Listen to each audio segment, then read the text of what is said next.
jam hiramon bandira selaɓe heɗotoɓe radio jowol sare hande ko ñalawma alhamis hawi ko nogas gollewru août hitande ujunnaji ɗiɗi nogas e joyyi habruji moɗon e ɗemgal Pulaar habruji men hande ko habruji international toon to Afrique toon to Mauritanie woni neɗɗo goto nanggama ɗum noon ko caggal nde o holdi vidéo ji omo haala hen omo kanko hoore makko mo defanda yimɓe debbati gorkata en habruji men hande ko fate toɓoji toon to Afrique ɗum noon toɓoji mbaɗi bonandeji toon to Mauritanie toon Sénégal surtout toon to Niger ha yettima toon to Guinée ma en ƴeewa kadi rutade e ɗiɗo accident ji mbaɗi toon habruji men hande toon to Sénégal ene wayno kanko président mo Sénégal Bassirou Diomaye Faye premier ministre mo Sénégal Ousmane Sonko e ɓene daari o darlan defandude goto e magistrat ji sénégalais gonɗe toon to cour pénal international ɗaɓɓude États-Unis itti sanction ngaji waɗe e ɓeɗo henne wonɓe toon to cour pénal international en ƴeewa holkoni sababu mum hande toon to Kampala ene wayno ɓe mbawi siminirde nanodiral hakkude mabɓe États-Unis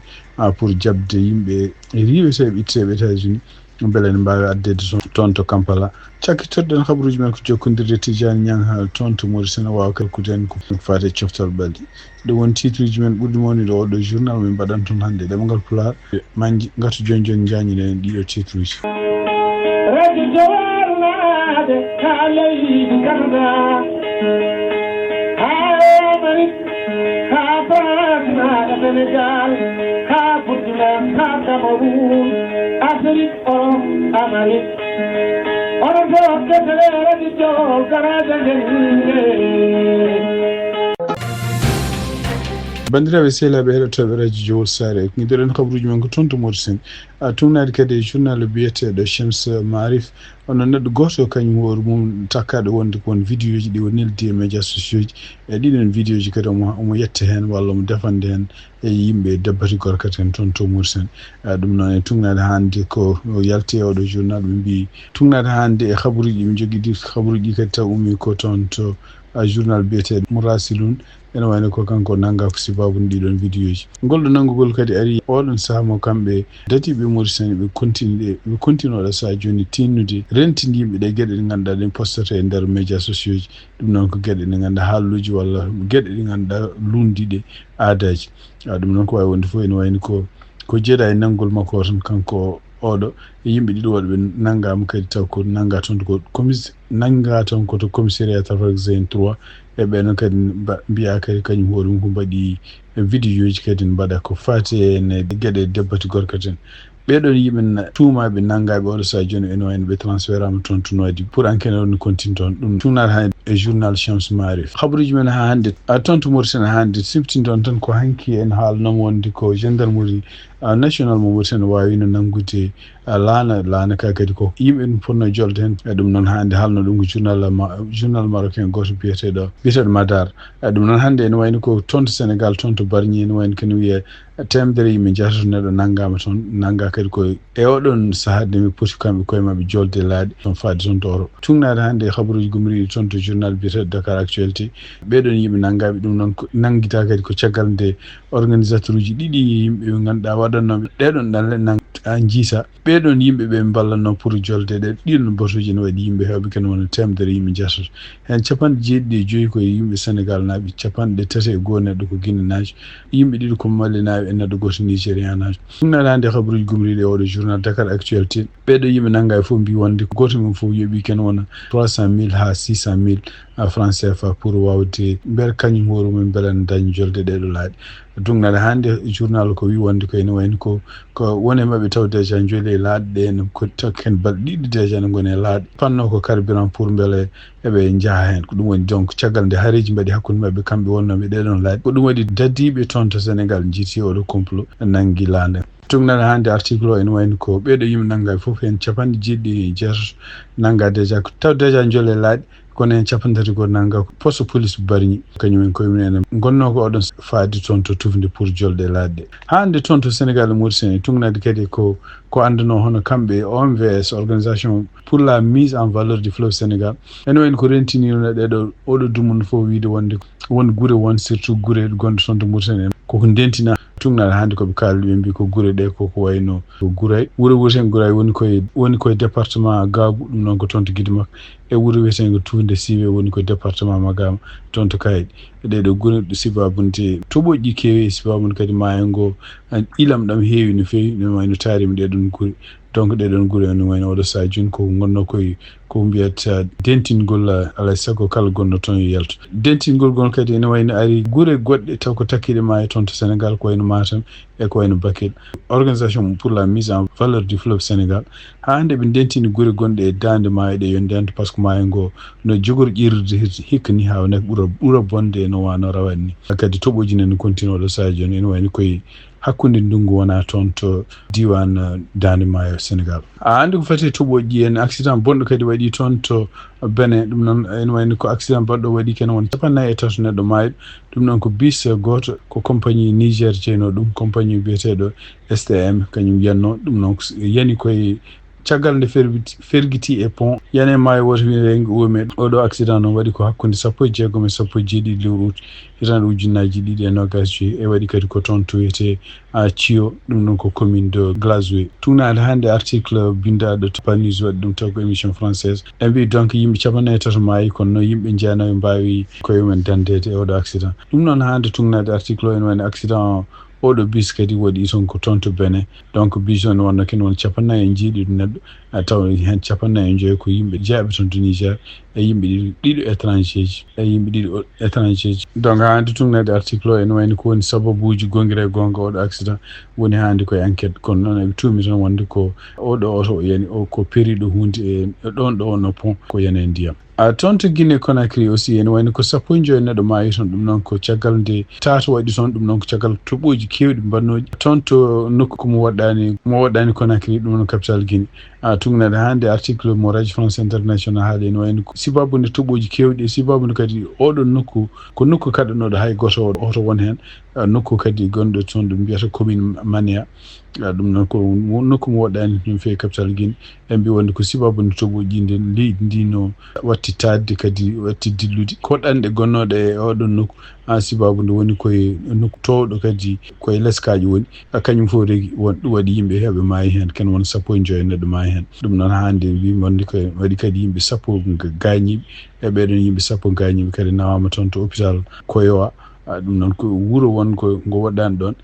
tungnade hande agence nationale toppitiri ko fate bonandeji mbaɗi ni en toon to Guinée ko wawi wonde fof en tungnade hande communiqué gummiɗo toon to département toppitiri ko fate oɗo agence wi wonde yimɓeɓe ne wayno ko jaɓani heɗade dentinoje mbaɗaɗe ɗum ko ɓooyi wonde oɗon nokku wona nokku poɗɗo wonede ko nokku mo ganduɗa gouvernement koko waɗi hen paddoji muɗum pour wiide hay goto fotani won ɗon par ce que nokku dangereux kono noon yimɓeɓe ne wayno hen saji ko wasde renade ɗum noon ko tungnade kadi konngol mo kanko biyete Lancé Touré directeur général oɗo agence toppitiri ko fate bonandeji walla wallude yimɓe ɗeɗo caɗele mbaɗi ni hen donc ko wawi wonde fof ene wayno ko wi ko jiida yimɓe maayiɓe e gañiɓe ɓe mbi bonandeji e oɗon région ne kewi no fewi hande tungnade communiqué gummi toon habaruji men international hande toon to Sénégal hono kanko premier ministre mo Ousmane Sonko o wawi yettude no fewi Bassirou Diomaye Faye ɗum noon de Bassirou Diomaye Faye e daari darde lan pour défendude hono goto e procureur uji jaaɓe toon to cour pénal international Sénégal naji biyeteɗo Mama Ndiaye Niang ɗum noon ko Mama Ndiaye Niang ene jeeya ɓeɗo procureur uji cour pénal international ɓe kanko Donald Trump e laamu muɗum walla département justice muɗum walla affaire étrangère paye sanction ngaji sibabunde cour pénal international ko kañumen ñawno wonde ko kanko Benjamin Netanyahu gardiɗo laamu Israël e yimɓe ɗiɗo walla tato jeenoɓe défense mabɓe walla jeenoɓe e ministére mabɓe défense sibabude haade wonde toon Gaza ene wayno ko mandat d'arrêt no woodi hande contre men ko ɗum waɗi donc kanko Ousmane Sonko o yetti Bassirou Diomaye Faye o wi wonde ko Bassirou Diomaye Faye ene wayno ko kañum hoore mum wi wonde ko alay saago défendre yimɓe muɗum alay saago kadi défendre cour pénal international e surtout kadi tawde Sénégal kañum hoore mum ko leydi ciññidi ko ɓooyi wonde ko komi mbiyata tatiron pour wiide wonde ko kala ɓeɗo wonɓe toon e justice international yo goppe mbaɗa ligguey men taw ala pression mbaɗɗo men ko ɗum waɗi oɗo sadio kamɓe Sénégal koɓe saliɓe sanction ngaji mbaɗaɗe e yimɓe liggotoɓe cour pénal international et surtout ene neɗɗo mabɓe kanko biyeteɗo maître Mame Ndiaye Niang donc sifti ɗon tan tungnat hande article o mbi wonde ko kanko Manjay Nyang o suba ko hitandu ujunaji ɗiɗi nogas go yo woni juge toon to cour pénal international ɗum noon e wayno manda makko ko pour duuɓi jeenayi ɗiɗon sanction ngaji noon e wayno ko tugnade hande article unaji ko sanction ngaji pour hadde ɓe kamɓe ɓeɗo henne ɓe États-Unis fayi mum sanction ngaji kala ngaluji ɗi ɓe joguino a hawnaki fawde hen junggo walla hadde ɓe kamɓe heɓde ɗi ngaluji ɗum ɗon ɗiɗon ngaluji noon so tawi goni koye banque uji international ɗi kamɓe États-Unis eɓe jogui hen doole walla hadde ɓe kamɓe koye mabɓe voyage uji won surtout ene nadde États-Unis walla nadde États-Unis ɗi leyɗele ɗi jokkodiri siftinde on tan ko États-Unis ko kañum hoore mum hay sindo ene jaaɓi hen saji cour pénal international kañum hoore mum ene wayno ko so tawi cour pénal international huccinama e muɗum ko hunde salotonde donc ene wayno ko ɗum woni ko oɗo saha joni sibabude sanction ngaji contre Israël naɓe ardiɓe ɗumen ene wayno ko kanko Donald Trump e laamu makko ɓe gonɗinani ko fawa e Benjamin Netanyahu mandat d'arrêt contre muɗum donc ɗum waɗi kamɓe États-Unis ɓe beltaki no fewi sibabunde ɗiɗon mandaji mbaɗanoɗi contre Benjamin Netanyahu e yimɓe ɓe liggoto sibabunde haare wonde toon to Gaza donc ɗum woni oɗo saha joni woni ko poɗodiral hakkude kamɓe États-Unis e kamɓe Sénégal surtout ene ɗaɓɓandi kanko Bassirou Diomaye Faye ko yaaci ɗiɗo sanction ngaji kamɓe États-Unis yoɓe guittu ɗum hande ko fati États-Unis tugnade hande article gummiɗo toon to journal biyeteɗo Al Jazeera hono kanko gardiɗo leydi Uganda en o jaɓodiri e États-Unis pour wiide wonde kamɓe Uganda eɓe mbawi jaɓɓade yimɓe ummotoɓe toon to États-Unis ɗum noon yimɓe refulteɓe États-Unis ɗum noon tugnade hande koɓe kaali en wayno ko kanko ministére toppitiɗo ko fati e affaire étrangére mo Uganda ene wayno wi wonde ko Kampala oɗo saha joni ene paari jaɓɓade kala yimɓe ɓe ganduɗa reweteɓe toon to États-Unis taw ko ɓeɗon yimɓe kadi ko yimɓe ɓe jiiɗa hodde leyɗele mumen pour kamɓe Kampala ɓe jaɓɓo ɗumen toon to Uganda ɗum noon ha hande ko gueɗe ɗe ganduɗa kesse baɗɗe jaltuɗe hande tugnade hande oɗo journal biyeteɗo Al Jazeera siftinde on tan Donald Trump laamu muɗum e campagne makko o arduno kadi ko wi wonde ko kala nde fuɗɗi laamu maw riwɗo kene wona million ngaji yimɓe ɓe ngala kayitaji donc oɗo saha joni tugnade hande Al Jazeera ko kamɓe Uganda goni leydi tataɓiri taw ko toon to Afrique banggue hirnangue jabde wonde wallude liggodirde Washington pour jaɓɓade yimɓe refultoɓe toon ummotoɓe toon to États-Unis siftinde on tan ko Rwanda e Soudan du Sud kañum koye men jaɓino ɗum ɗon pour wiide wonde ko kala yimɓe riweteɓe ɓe jiiɗa hodde leyɗele mumen États-Unis wawi addude ɗumen e ɗeɗon leyɗele mumen bandiraɓe sehilaɓe heɗotoɓe radio Juwol Sare ma jokkodiri joni Tijani Niang o rokki en page makko patuɗe e coftal balle Tijani Niang bisimilla ma jaam hiire moon musidɓe tedduɓe hettiyankoɓe haalirde radio Wol Sare joni kabaruji men coftal balle gadorɗen kabaruji men coftal balle koye nder leydi Mauritanie tourmaji Fouta hitande ujunnaji ɗe nogas joyyi jaɓanten ko to tourma district de Bogué hitande ujunnaji ɗe nogas joyyi Kippu FC Thienel kañum heeɓi polgue yesso FC Bogué dow taw ko logguiɗiɗe ndiga pottital hakkude FC Inter e Kippu Lobel heɓani gasɓe joui 65e minute pottital ngal dalti taw ko FC Inter wawno mende Kippu FC Lobel loggitete loggol goto ha joni ko fate ndiɗon mbaydi FC Cide kañum jogorno hiwdirde Kippu FC Carrefour kiwdiral ngal rapportam saabi ɗum ko tere o heɓata fettere ñalawma hande ñalawma janggo ne hawra e nogas ɗiɗi lewru août so woni 17h GMT e Kippu Bakaw ma hiwdire Kippu FC Canal Plus pottitte ñalawma janggo ADN3 ma hiwdire Kippu Mbañu so woni 17h GMT Kippu Mbon Jeeri ma hiwdire Kippu Hoore Moƴƴi so woni 17h GMT pottitte ñalawma janggo tourma district de Bogué jaɓanten ko rim Dande Maayo hitande ujunnaji ɗe nogas joyyi deuxiéme édition ñalawma hande to wuuro Garli Rewo Kippu Garli Rewo kañum hiwdirno e Kippu Tokomaji kiwdiral ngal wawi gasiri ko ɗekki on partout tourma rim Dande Maayo en jokki wonata ko ñalawma nogas e tati lewru août hitande ujunnaji ɗe nogas joyyi to wuuro Tufde Siwi Kippu Tufde Siwi ma hiwdire Kippu Jowol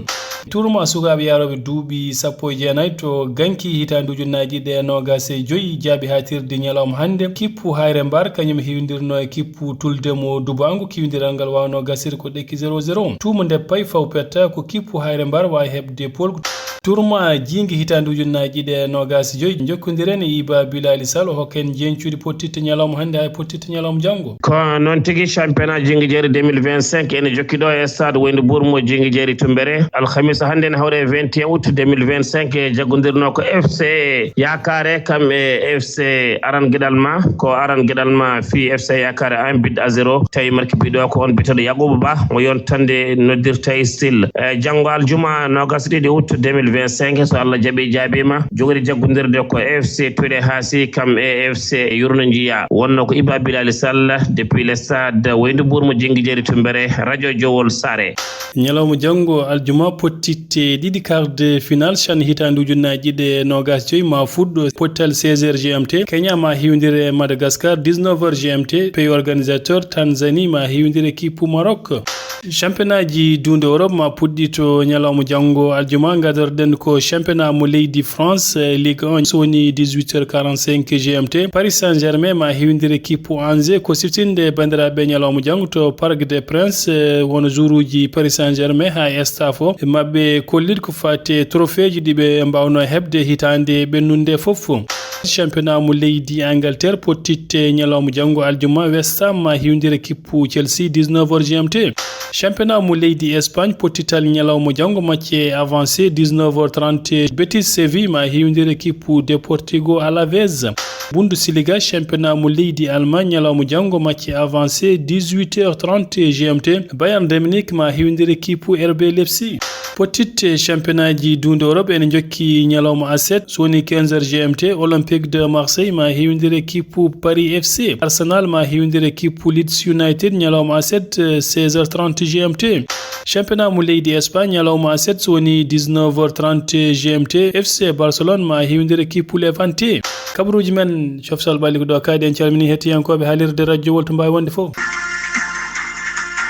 Tijani Ñanga jaram bandiraɓe sehlaɓe heɗotoɓe radio Jowol Sare kabaruji moɗon ndemgal Pulaar hannde e oɗo ñalawma alhamisa nogasi ko lewru août hitande ujunnaji ɗiɗi nogas joyi gasi haalaɓe ko musidɗo mon Amadou Touré haaldano e moɗon en ballodiri e Tijani Ñang joɗaniɗen tottano cettegal yembali jaam on jarama